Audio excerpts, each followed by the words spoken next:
Are you nurturing a dead friendship? In this video, I'm reminding you to pay attention to the dynamics you have in your life, the people that you have in your life, the relationships that you have in your life. Are they reciprocal? Does this friend give to you as much as you give to them? Do they support you as much as you support them? Are they as resourceful to you as you are to them? The third Hermetic principle states the law of vibration. Everything vibrates. Everything moves. Everything is moving at all times, and nothing stays the same forever. Sometimes we may be in denial about a friendship that we have in our lives.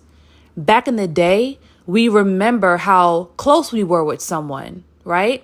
When we were in middle school, high school, in our early 20s, we remember everything we went through with a certain person. We remember how many times we fought for someone, how many times they fought for us, how many times we supported someone and they supported us.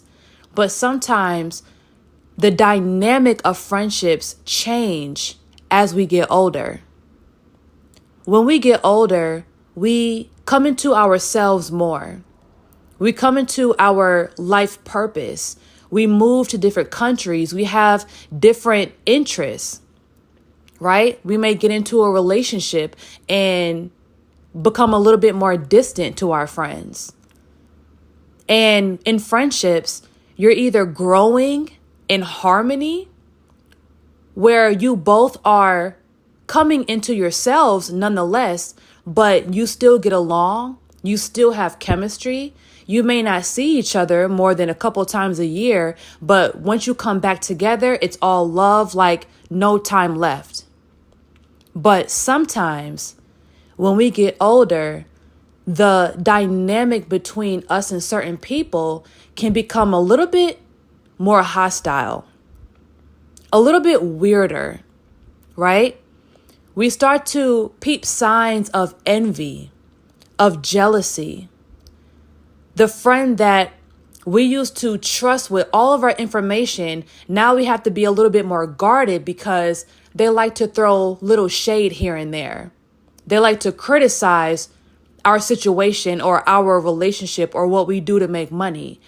Certain things just change over time with certain people, and that's what we have to be honest with ourselves about. Yes, you've known this person for years and years. Yes, you've built so many memories together, but be real with yourself.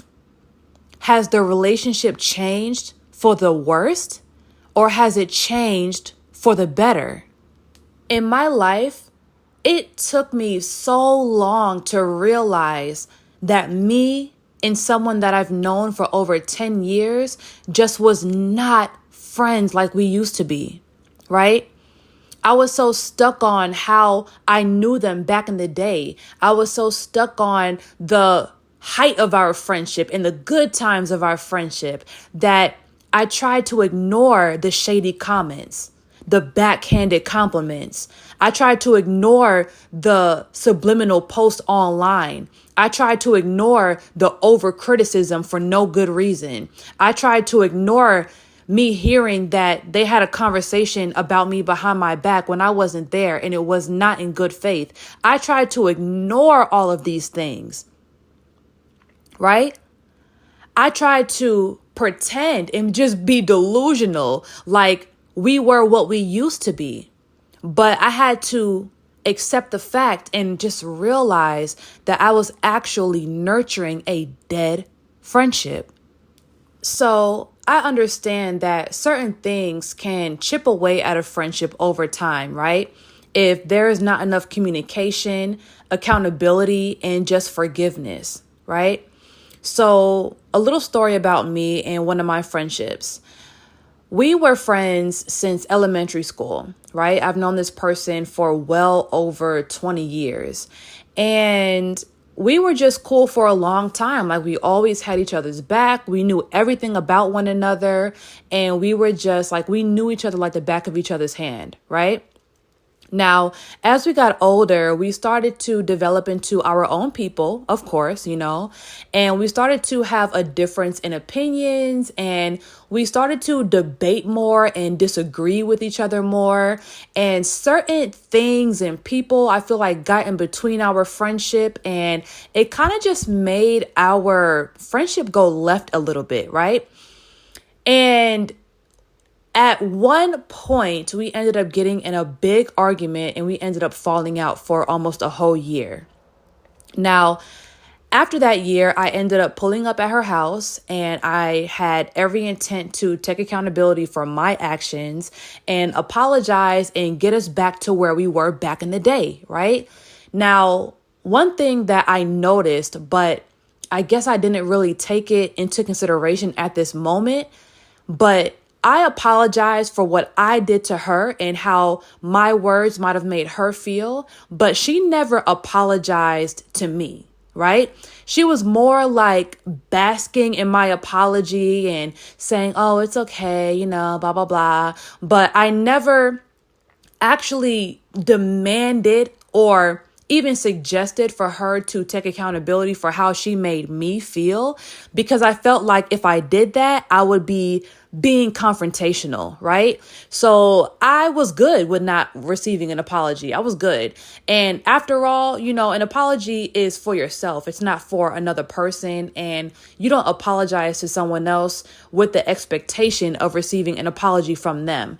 But I did think, well, if we were really friends, I feel like if I apologized to her, then she would, let down her pride and apologize for the things that she said to me as well. But I never got that. So in that moment, that should have been a red flag to me, but I was just so happy that we were back cool again and we were back talking again. And in my eyes, I wanted us to be how we were 5-10 years ago. I just wanted us to be the same type of friends that we were before we fell out, right? So the year following our conversation, I was being completely open and giving to her. She would call my phone and she would ask me to do certain things for her for free or for a deep discount, because y'all know I do hair. If you don't know, I do hair. And I was accommodating her in every way that I could, right? Now, when she called my phone and asked me for wigs, hair products for me to do her hair and things like that, I never told her no. And I was kind of almost scared to ask her to pay because I didn't want that to create a crack in our friendship again, right?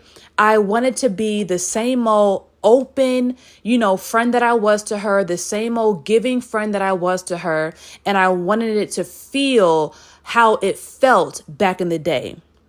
But one thing that I realized is she wasn't the same to me, right? So certain things I felt like she was just holding back. Like she wouldn't do certain things for me or offer to do certain things that she used to offer.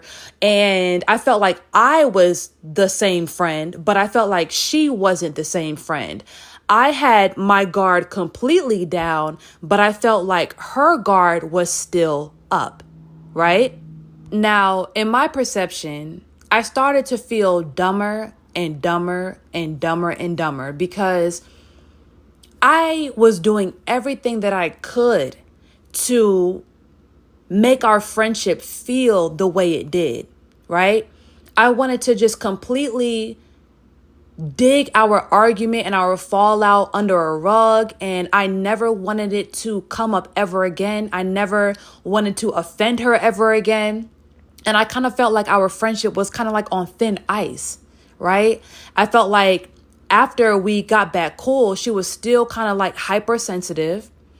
I felt like she was still kind of holding a grudge against me. And the way she would talk to me, it was just never how we were as friends. Like her throwing shade, her being nice, nasty. You know, those nice, nasty comments that women, throw on each other sometimes. Like, I don't have nice, nasty, frenemy type relationships with people. Like, if we're not friends and totally love each other, we're not friends at all. Right? I don't have abusive friendships. Like, I don't argue with my friends. I don't betray my friends. I don't plot on my friends. I don't have friends hating on me. Like, I don't have frenemy type relationships in my life. So if I get those frenemy vibes, I immediately act on it. So one day she ended up saying this nice, nasty comment to me.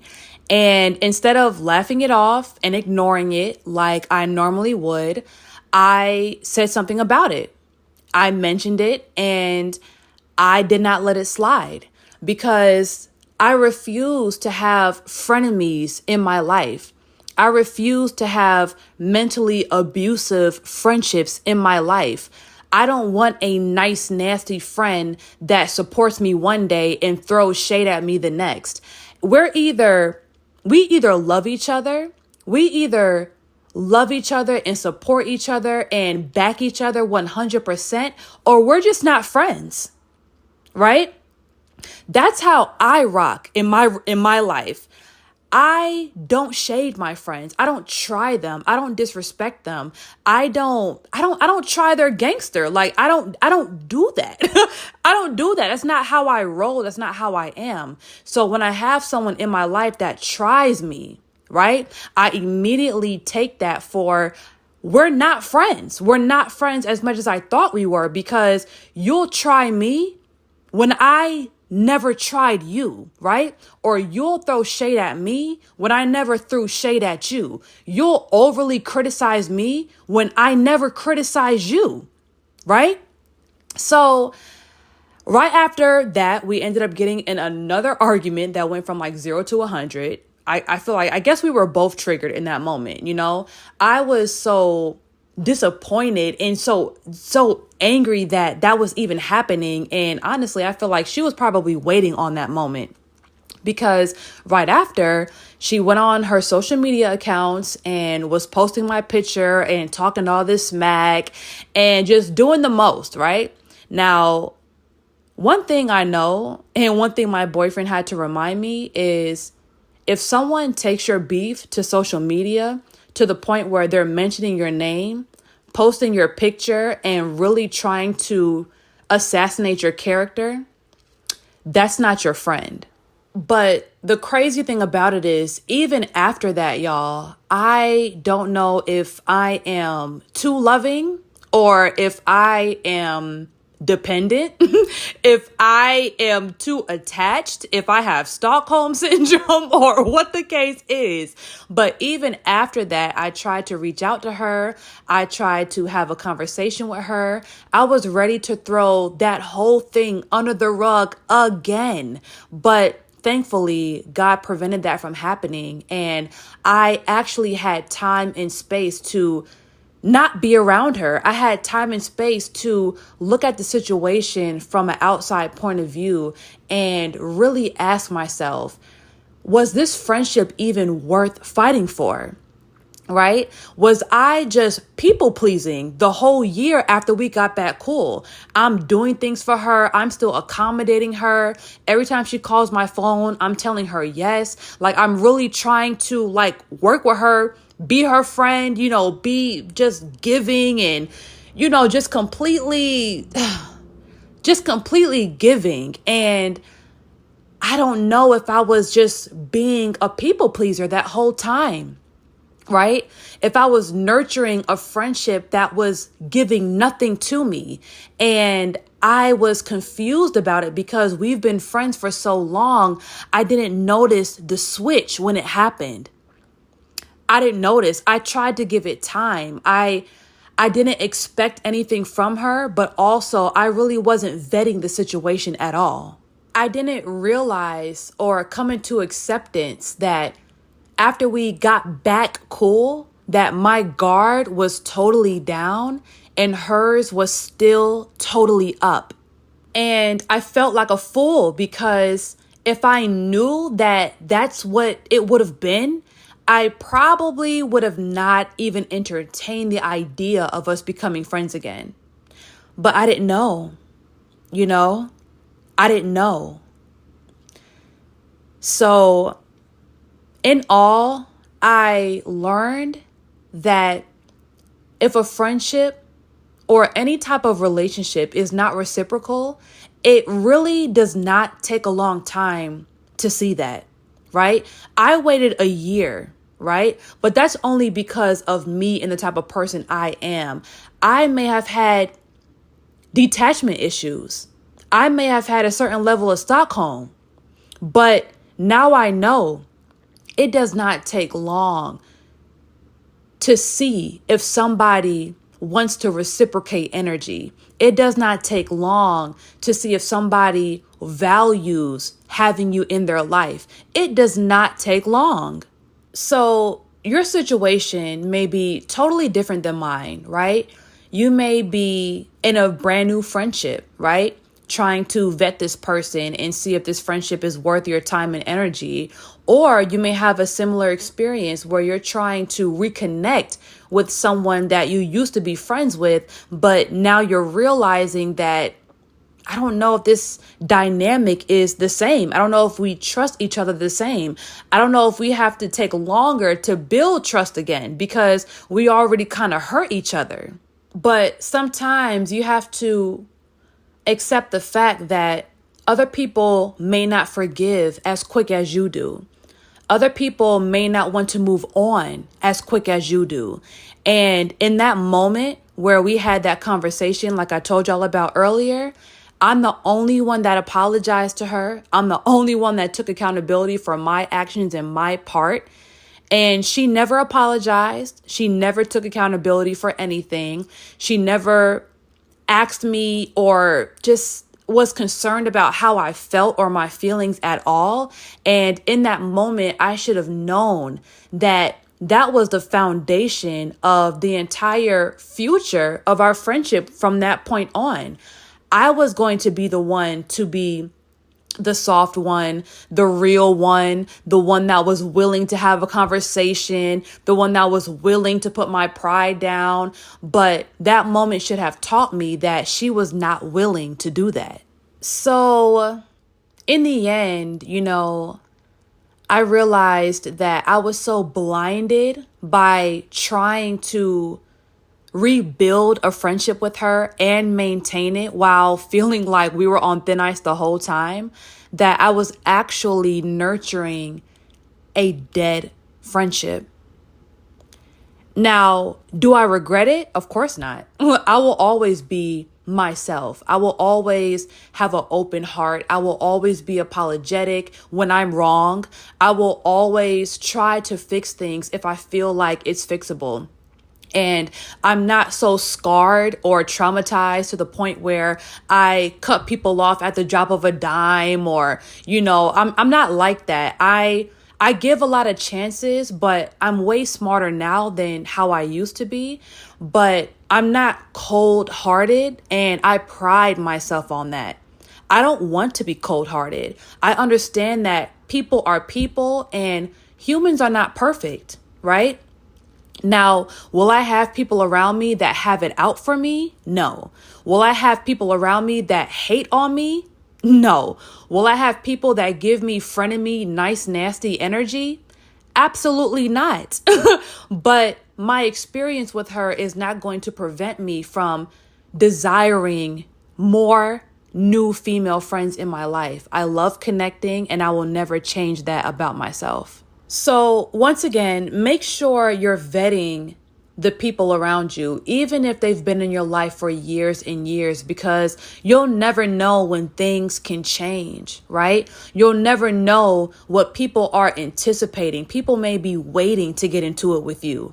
People may be waiting to take you out your character. People may be waiting to embarrass you because they're still holding on to something that was said to them or done to them that they refuse to let go. And it doesn't matter if you apologized to them, because my situation proves once again that an apology is for yourself. It's not for the other person. You may apologize to someone and they may not forgive you. They may act like they forgive you just to maybe keep the peace or, test out the friendship or their relationship again. But what really gives you the answer is how they act towards you, how they speak to you. And if it's not with full love and understanding and, if it's just not with love, then you're nurturing a dead friendship. All right. So let me know what y'all feel about this video in the comments. If you have any stories or you could relate to mine, let me know and let's have a conversation, and make sure you share this video to anyone you feel like needs to hear this message. Always remember, grow in peace, and success is a journey, not a destination.